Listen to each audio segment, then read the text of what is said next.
금방이라도 호통이 쏟아질 것 같은 분위기. 입구부터 심상치 않은 분위기를 연출하는 이곳. 백제시대부터 중국과 왕래하는 통로였고 세계 열강이 조선의 개항을 요구하며 모여들었고 고종당대의 국제항인 인천부가 설치되었던 인천. 그 유서 깊은 역사를 들여다볼 수 있는 곳 가운데 하나가 바로 이곳인데요.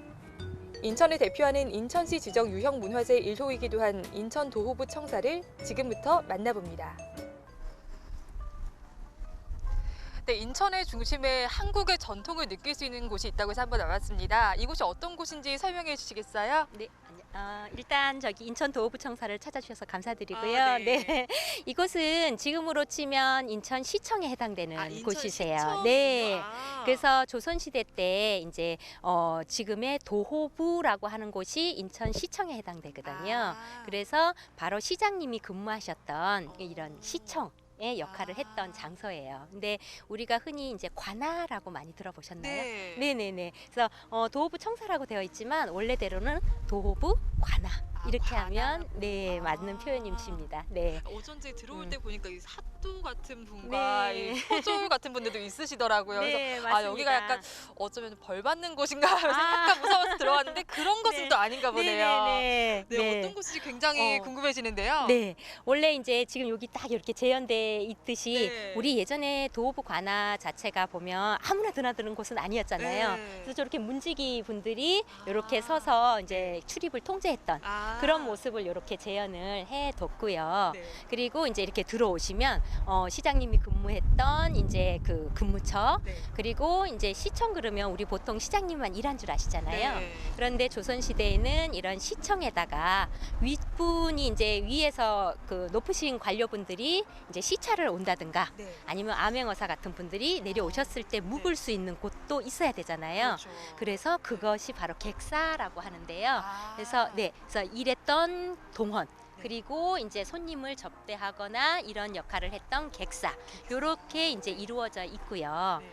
근데 여기가 원래 이제 원래 위치는 아니에요. 아. 네, 그래서 원래 위치는 여기서 요 길 따라서 한 500m 내려가면 문학초등학교가 있는데 거기에 옛날 건물 2동이 남아 있어요. 네, 그래서 그거를 바탕으로 하고 국립중앙박물관에 가면 화도진도라는 지도가 나와 있어요. 그래서 그 지도를 바탕으로 해서 여기에 2002년에 복원을 한 복원 장소이기도 합니다. 네. 네. 그러면 실제로 이 도호부 청사가 어떤 곳인지 해설사님과 함께 들어가 보도록 하겠습니다. 네. 조선시대 관아인 인천 도호부 청사. 처음엔 무척 넓다 싶었는데 원래 규모는 15동에서 16동에 이를 만큼 컸다고 합니다. 현재 객사 일부와 19세기 초 건물인 동헌, 그리고 창고 건물 몇몇이 남아있다고 하는데요. 1950년에 초등학교를 세우면서 지금의 자리로 이전 개축했기 때문에 원래의 건물 배치나 형태를 알 수 없다는 점은 무척 아쉽습니다. 하지만 조선 당대의 동헌을 이렇게 살펴볼 수 있다는 것만으로도 큰 의미가 있겠죠? 내부도 이렇게 세심하게 꾸며져 있어서 관아이자 도호 부자가 거주하던 사택이었던 도호부 청사의 기능과 면모를 제대로 배울 수 있었습니다. 네, 저희가 이제 계단을 올라와서 문을 2개나 통과해서 이곳에 도착을 했는데요. 선생님, 이곳은 어떤 곳인가요? 네, 여기가요. 네. 이제 사또가 이제 그 공무를 맡던 동헌이라는 곳인데요. 네. 여기 들어가시기 전에 요 앞에 살짝 이렇게 구부려서 보시면 저 앞쪽에는 2층 누각이 보이시죠? 아, 저기. 네, 예쁘지 않나요? 그러네요. 네. 누각이 하나 있네요. 네, 보통 이제 옛날 건물들은 단층이에요. 네. 그런데 이 맨 앞쪽에 이제 세워놓는 문은 네. 대부분 이렇게 누각 형태로 되는 경우가 많아요. 네. 근데 여기도 마찬가지로 2층 누각 형태로 이루어져 있거든요. 아. 그래서 보통은 저런 누각이 어떤 역할을 하냐면 저 위에 올라가면 저 앞에 문학산이 훤히 보였거든요. 아, 네. 문학산이 예전에 이제 그런 그 횃불 같은 거 이렇게 봉화를 올리던 게 있었어요. 네. 그러면 이제 봉화를 보고 적들이 침입했는지 아. 안 했는지 이런 거를 저 누각이 올라가면 훤히 보였겠죠. 아. 예, 그래서 그런 것도 하고요. 또 하나가 올라가면 지금은 앞쪽이 이제 이런 빌딩들이 많지만 네. 조선시대로 돌아간다고 생각해 보면 앞쪽이 쫙 다 뭐였을까요? 벌판이거나 이 마을이 아니었을까 그쵸. 싶은데요. 네, 그러면 한눈에 백성들이 뭐 불을 떼서 연기가 올라오는지, 네. 밥을 먹고 있는지, 아니면 뭐 도둑이 들었는지를 한눈에 볼 수 있었겠죠. 그래서 저 앞에 있는 이층 누각은 바로 백성들이 잘 살고 있는지를 네. 살폈던 그런 장소입니다. 네. 사또가 실제 행정을 하기 위해서 전망을 한 장소였다고 보면 되겠네요. 네. 맞습니다. 선생님 이곳에 오니까 제가 마치 네. 사또가 된 기분인데요. 이 그러시죠. 사또께서 직접 행정을 보던 일을 하던 곳이 여긴가요? 네, 맞습니다. 네. 여기 명시층은요. 네. 항상 이 건물, 이 도호부 관아에서 제일 네. 중요한 건물이 이 동원보다는 네. 저쪽에 있는 객사예요. 그래서 객사의 동쪽에 있다 해서 동헌이 되거든요. 네, 그래서 이곳에서 이제 업무를 보셨는데 네. 이런 모습이었지 않았을까 해서 재현을 해뒀어요. 그래서 가운데는 이렇게 마루로 된 이런 정청이고요. 네. 그 다음에 이제 양쪽은 보시면 네. 온돌방으로 이루어져 있어요. 그러네요. 네네. 그래서 여기는 주로 이제 이런 업무를 보시던 공간이시고요. 네. 저쪽은 우리 이제 사극 같은 거에서 보면 업무보다 말고 막 들어가서 누워 있고 네, 이러시잖아요. 그러시죠. 근데 사실은 그거는 재현이 사실은 잘못된 거예요. 네, 그럼 뭐냐면 이쪽은 손님들이 왔을 때 접대하던 네. 응접의 공간이에요. 응접의 공간. 네네네. 네. 그럼 객사가 따로 있고 또 응접의 공간이 네, 따로 있고, 네, 그렇군요. 그랬습니다. 그리고 이제 여기가 아까 올라오시다 보니까 조금 네. 가파랐죠. 네, 살짝 가파르다. 네. 사실은 이렇게 네. 높지는 않았어요. 네. 그래서 우리 이제 보통 사또가 호령할 때 보면 여기서 곤장을 매우 쳐라 뭐 이렇게 하면 네, 매우 네. 그러면 이제 이방이 한 요쯤에서 곤장을 칠합신다 뭐 이렇게 하시잖아요. 네. 그럼 바로 사실은 이렇게 곤장을 칠 수 있어야 되는데 네. 여기가 조금 높게 재현이 되다 보니까 아. 약간 높게 재현이 된 감이 없잖아 있습니다.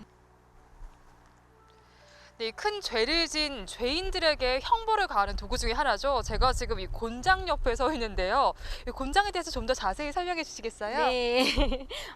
사극에서 보면 곤장 많이 네. 맞죠? 네, 많이 근데 사실은 아무한테나 맞은 건 아니고요. 어. 무거운 이런 죄를 지은 사람들에 한해서 네. 곤장을 때렸어요. 네, 그리고 여기 보시는 곤장대 이 장대도 이제 그 죄에 따라서 어떤 거는 훨씬 크고 네. 어떤 건 훨씬 작고 뭐 이렇게 해서 맞았는데요. 네. 제일 무거운 중벌이 이제 그 중곤, 무거울 중자를 쓰는 중곤이라는 게 있었는데 네. 무려 176cm나 되세요. 어. 네, 그리고 이제 아주 나라에서 큰 죄를 졌을 때만 네. 이걸로 맞았고요. 아. 그리고 이제 인천시 같은 경우에는 이제 이런 큰 죄를 지어서 곤장을 칠 수 있는 사람들은 상급으로 보내고 여기서는 회초리로 네. 대신 이렇게 때렸답니다. 네. 그럼 지금 여기 보이는 이 곤장은 어느 정도 되는 건가요? 요거는 네. 이제 그 다른 데도 가보시면 거의 비슷하게 이렇게 되어 있잖아요. 네. 그래서 이건 체험용으로 이렇게 그냥 만든 네. 정도예요. 네. 근데 실제로 이제 그 중곤, 무거운 중곤은 176cm고 네. 치도곤은 170cm 정도가 되고요. 네. 나머지는 대중소 해가지고 크기랑 두께가 달라졌어요. 그러면 죄도 약간씩 달라졌겠죠. 네. 그렇죠. 그럼 이 곤장이 바로 옆에 보이는데요. 이 곤장이 얼마나 아픈지 제가 한번 직접 체험해 보도록 하겠습니다.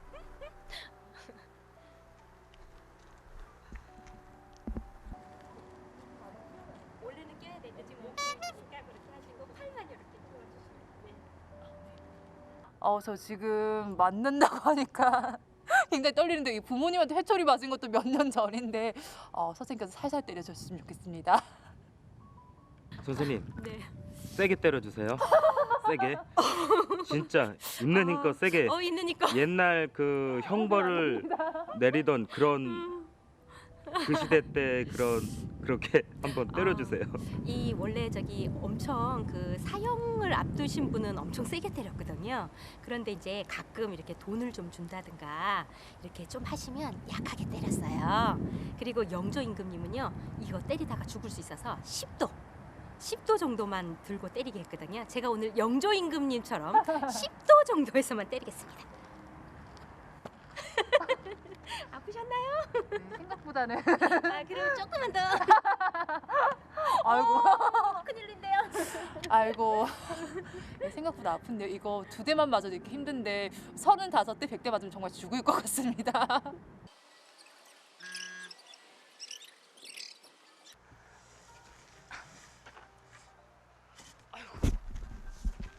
네, 옛날 그 시대의 강도는 아니었지만 맞고 나니까 굉장히 몸이 좀 찌뿌둥한 게 그때는 얼마나 아팠을까 생각이 드는데요. 이런 체험을 해보니까 형벌이 정말 무섭구나 하는 걸 느낄 수가 있었습니다.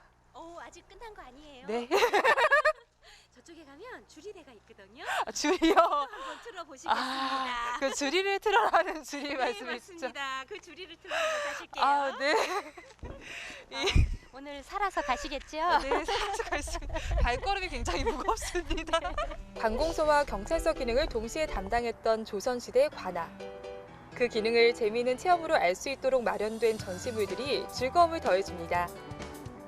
이 밖에도 이곳에서는 투호, 제기차기, 고누놀이 등 다양한 전통 놀이를 경험해 볼 수 있고요. 왕골로 머리핀 만들기, 연 만들기와 다래 체험 등 다양한 프로그램의 전통 민속 체험 교실도 시기에 따라 진행되고 있어 눈여겨볼 만합니다. 선생님, 저희가 사극에서 보던 줄이가 이게 맞는 거죠? 네, 맞습니다. 근데 원래대로라면 이렇게 다리도 좀 묶으시고 허벅지도 좀 묶고 그리고 양쪽에서 이거를 이렇게 하셔서 이 다리를 벌리면서 그러면 어떨까요? 굉장히 세지면 다리 뼈가 부러질 수도 있었겠죠. 그래서 아주 위험한 형벌 중에 하나가 바로 이 줄이었습니다. 네. 이 밧줄을 묶진 않았지만 이 줄이 형벌 도구만으로도 굉장히 공포스감이 조성되는 그런 형벌 도구입니다. 생각보다 굉장히 무서운데요. 그 시대 죄인들은 굉장히 두려움에 떨었을 것 같습니다.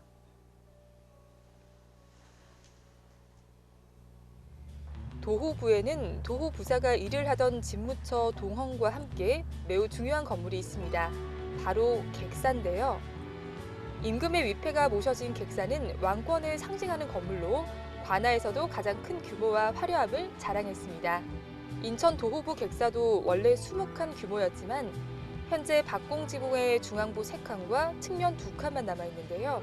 객사는 중앙에서 내려온 사신의 숙소이기도 했고 동시에 도호 부사가 정기적으로 예를 올리며 임금에 대한 충성을 다짐하는 곳이기도 했습니다. 네, 이번에는 손님을 맞는 곳 객사에 왔는데요. 여기 인형들이 많이 있는데 선생님, 이 인형들이 지금 뭐 하는 건가요? 그렇죠. 네. 우리 아까 제가 설명을 드릴 때 손님을 맞는 곳이라고만 했잖아요. 네. 그런데 사실은 객사가 손님만 맞아서 이렇게 중요한 위치를 차진 않아요. 바로 이 장면 때문이에요. 네, 지금 이분이 네. 어떤 분이셨을 것 같으세요? 이분이 차림새로 봐서는 네. 어느 정도 지위가 좀 있으실 것 같아요. 맞습니다. 네, 사또 도부사입니다. 네, 그리고 저 앞에 보면은 네모난 패 하나가 보이시죠? 네. 네, 저게 이름이 전패라고 불리는 거고요. 저 전패가 뭘 상징하냐면 한양에 계신 네. 임금님을 상징해요. 임금님. 네, 그래서 이제 한 달에 네. 뭐 초하루, 네. 그다음에 보름, 네. 뭐 또 그다음에 이제 행사가 뭐 그 4대의 명절이 있잖아요. 네. 명절 그리고 또 이제 임금님 집안에 무슨 결혼이라든지 뭐 회갑년이라든지 이런 게 있으면 네. 그때마다 도호부사는 이렇게 옷을 차려입고 저 전패에 앉아서 이제 이 예를 갖춰서 절을 올리는 그런 장소예요. 네, 그렇게 함으로 해서 멀리 있지만 지금처럼 이렇게 이제 그 왕이 직접 다 관할해서 볼지는 못하지만 이렇게 해가지고 충성맹세를 통해 절대 역모를 하지 않겠다는 이런 다짐의 장소이기도 한 곳이 바로 이곳이에요. 네.